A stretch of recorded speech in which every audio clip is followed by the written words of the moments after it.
Back here on the Pac-12 Networks, it's Media Day, which you can also watch on pac-12.com. Mike Yam, Curtis Conway, Yogi Roth with you. Just talked to Mike Leach. Did we talk football with Leach at any point? We got one. We got one in? Is that? We'll get him at training camp. Maybe we'll be able to corral him and have him talk a little more football with us. Let's take a look at Washington State's schedule. 3 wins from a season ago. Good news, 7 guys back on offense, 6 on defense. Dahl and Jeremiah Allison, both 2 guys that Coach Leach is going to be relying heavily on. Join us here on the set. Great to talk with both of you. Before we even start here, because Matt Leinart was up on set with us for a little bit, he circled back once he heard you were going to be here, Jeremiah. He said, hey, just make sure you say hello for me. I guess you've had some experience with him working in his mentor program? I started working out with Matt Leinart at his camp, his first ever full contact camp when I was 13 years old. He put it on for the inner city, and I actually got my start there. A lot of guys in my area, they were kind of overweight to play Pop Warner, so he actually started the first no weight limit full contact inner city camp. And he fed us, he made sure we understood the fundamentals, and just allowing us to compete at our level. And just to have him here is just a blessing. Jeremiah, we've known each other for a while.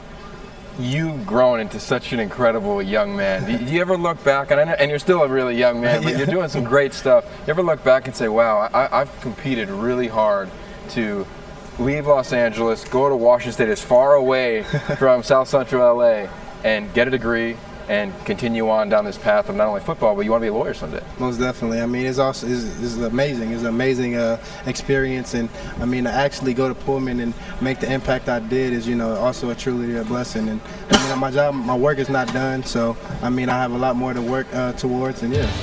Jeremiah, I'm from South Central LA also, and you talked about going to Pullman to go to school. Was it important for you, because you have some kids in the inner city, they just want to get out of LA. Was that a huge decision in you making that choice to go to Washington State? Oh yeah, most definitely. I want to know that there was more out there than just what I see in the inner city of Los Angeles.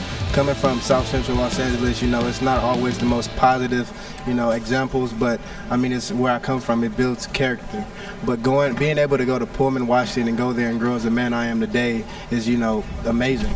Your story is well chronicled. I know a lot of people know that your mom obviously passed away, never was able to watch you play college football. You think back about your relationship with your mother at this point. What do you think she would say about your experiences on the Palouse? She would just tell me to stay the course, keep working, and if I feel that I'm done with what I'm doing, I'm nowhere near done. So she was a very inspirational person. She always instilled, my morals that I had.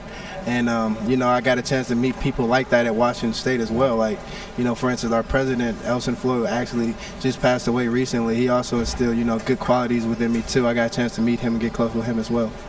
Joe, when you look at your offensive line, everybody, when they think Washington State, call a game about Washington State, talk about the throw game. Your offensive line is finally coming back. What don't we know about this core group on your team? I think one of the things is we have incredible chemistry between us, and I think that's going to only improve because everybody's coming back again.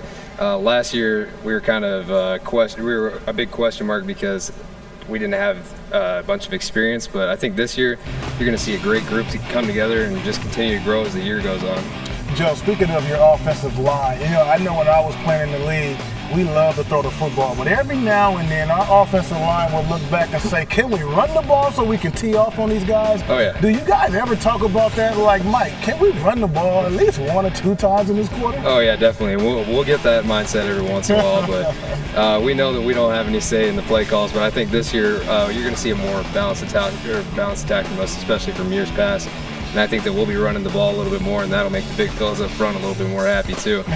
Is that legit? Because I've actually heard that you guys are supposedly going to be running the football a little bit more. I feel like I've heard that, though, about Mike Leach's offenses over the years. It just never plays out that way. Yeah, you never know until the season gets here, but I think this year will definitely be a little bit more run-based, and I think that's good. I think that keeps the defense on their heels, and you don't have 7 or 8 guys dropping with the defensive line knowing they're going to give a pass rush every time. Talk a little bit about Luke Falk. I remember when he took over for Connor, he stepped in that game, and it looked like he was a vet, like he just was out there playing all alone. Talk about his play and his leadership as a quarterback. Yeah, I think Luke just has something about him that makes him makes other players kind of draw to him. And I think even as a young guy, he was a redshirt freshman last year, and everybody knew that. Everybody just had confidence in him right away. He's got great leadership. Everybody just rallies around him, and he's just a hard worker. I think that's what gives everybody a confidence in him. You know, for both of you, we all have gotten to know Coach Leach over the years.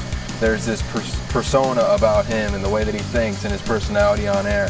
But he leads a team, and you guys compete. It's not as though you're kind of loosey-goosey when you play. You fight and battle. When you talk to opposing coaches, they say that about you. What is he like in the team meeting rooms, in the locker rooms, to inspire you to play that way? I mean, in my opinion, Coach Leach is a very straightforward individual. He tells you what you need to hear, not what you want to hear, and he demands perfection out of you. I mean, his philosophy hasn't changed since I was 17 on campus opposed to now that I'm 20. So, I mean, one thing that he does, he keep a good head on our shoulders, and he makes sure we do everything we need to do to go out and compete to our highest capability. Bowl game 2 seasons ago. Last year, didn't happen. What was the difference? I think there's a number of reasons why we didn't have a successful year last year, but I think that they're going to change this year. I think everybody this year has completely bought in. There's no resistance from what the coaches are saying, from what the players are saying. We're all working towards the same goal, and we just want to win games.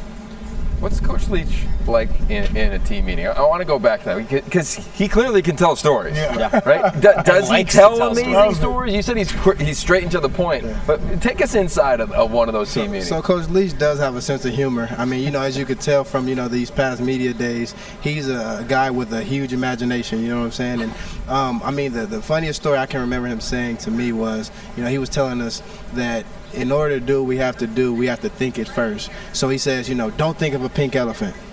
What did you think of a pink elephant? All right then. I mean, if you think about it, you can do it.